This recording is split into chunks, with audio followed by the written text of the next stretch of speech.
Hey Internet, today we're going to talk a little bit about ball pythons, the good and the bad. So because I don't want to stay super negative about really any of these videos, we're going to start with the bad, then we'll start with the bad. We'll start with the bad, and then we'll get to the good. So that way we end on a happy note, right?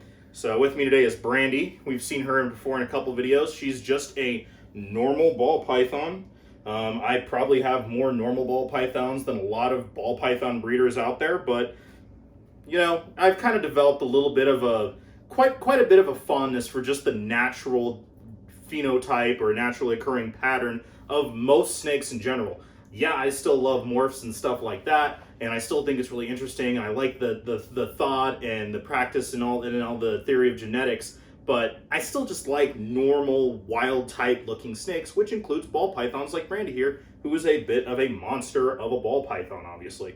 So starting off with the bad. So the reptile hobby has kind of had this weird up and down curvy thing in and out of the different weird cultural aspects between like circus carnies, modern herpetoculture, zoos, drug dealers and stuff like that. But really herpetoculture's come a long way in the past, 10, 20 years or so, and it's gaining in popularity. And part of the reason for that is the ball python. So back in the early 90s, ball pythons were being imported from, sub-Saharan Africa, Ghana, Togo, places like that, and no one really kept them. And sorry, the iguana's trying to climb the cage in the background, sorry about that.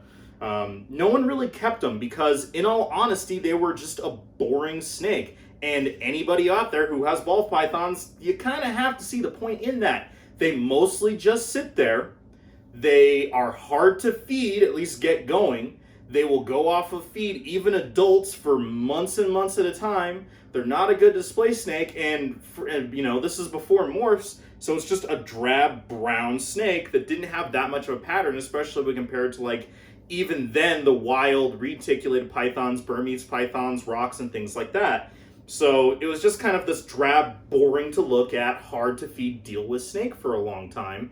And then the first albino came out. And then the first piebald and pastel and spider and all these single gene morphs that later to found either be recessive or, incomplete dominant or dominant traits like spider and pinstripe.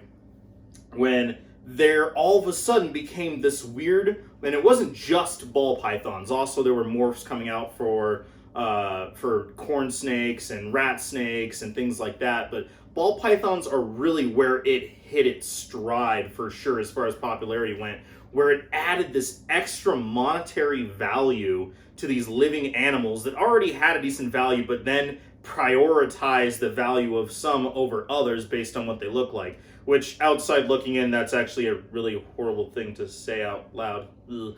But that's kind of what happened, where people who just used to keep, a snake here, this kind of there, all of a sudden the morph game was on.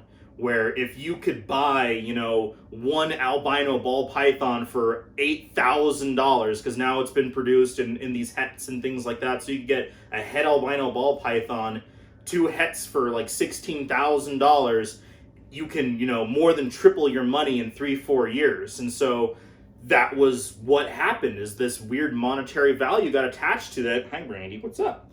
And all of a sudden, all these people who used to breed all these weird niche reptiles and snakes and stuff like that kind of downsized or sold their collections and got into morph ball pythons because that's where the money was at. There was even there were even people who didn't even really care about snakes or breeding that, but saw this rising, very valuable market, and they thought, I can do that too. But here's the thing about that. You really have to go in on the high note on these genes first coming out.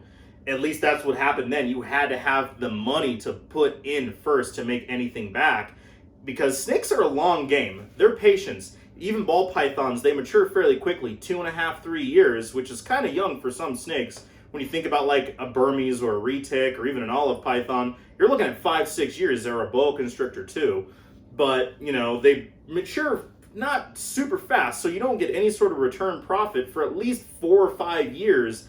And even then, unless you hit the odds genetically, you're not going to get it. So honestly, breeding snakes is really, at this point, kind of more for passion than really for money making, because the morph game has kind of changed a little bit. It's really gone downhill with like the 800,000 ball python morphs that there are on the scene these days.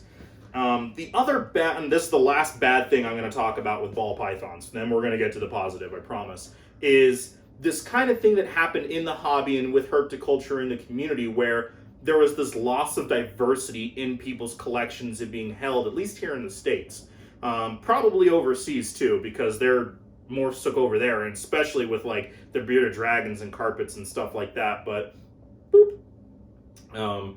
That this loss of diversity, because like I said, that everybody sat there and downsized their collections and only wanted at first the piebalds and the pastels and the albinos, and then to the 5, 6, 7 gene animals, the pastel, lesser, odium, calico, orange stream pied clowns.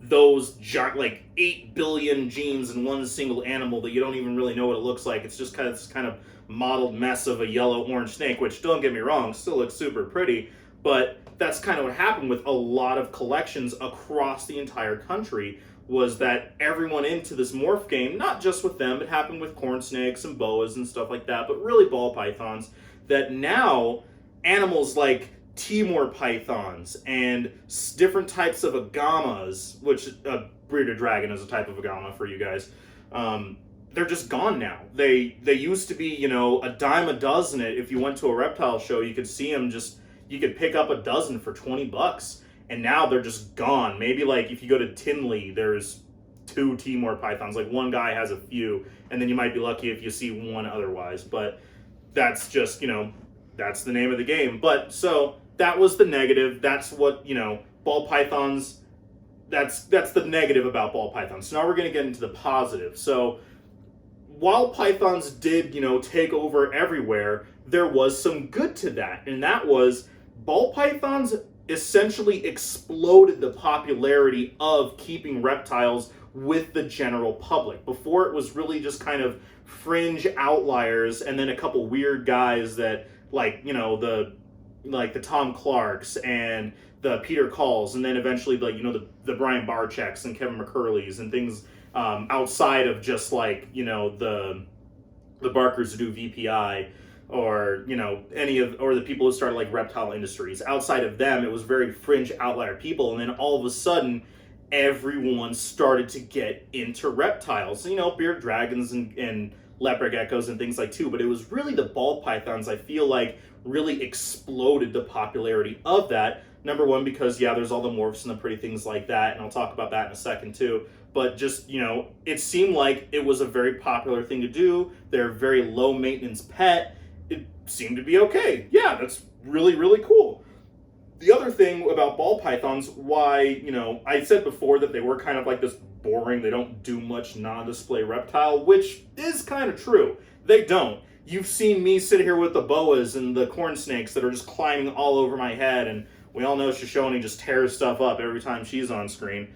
But Brandy, she's just mostly sat here, and she's a big, heavy snake. She weighs at least 4,000 grams, which is a big ball python for you guys out there. They can get bigger, but she's a big girl. They mostly just sit there. But because of that, it makes people who are kind of interested in them, but are still a little afraid of snakes for whatever reason, you know, oh, they just kind of sit there. They don't move and they don't freak out. They're not moving all over the place. They just kind of sit. They make it so introductions to reptiles, and specifically snakes, are super easy.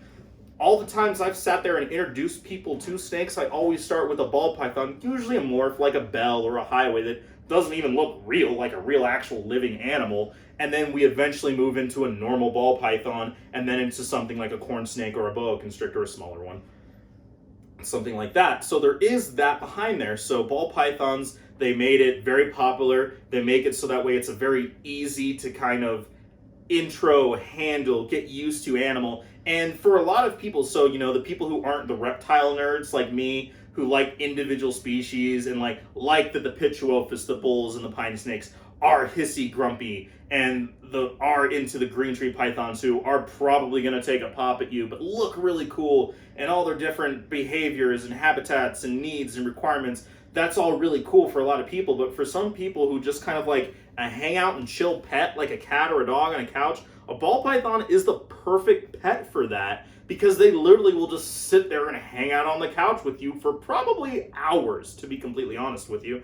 Like, I haven't really been moving much with Brandy, and she's just sat here right now. And she is absolutely warm. She's totally fired up. She's not cold at all. She's just hanging out. That's all she's doing. Not even head side. Boop, boop. See? Didn't flinch, didn't freak out. She's still tongue flicking away.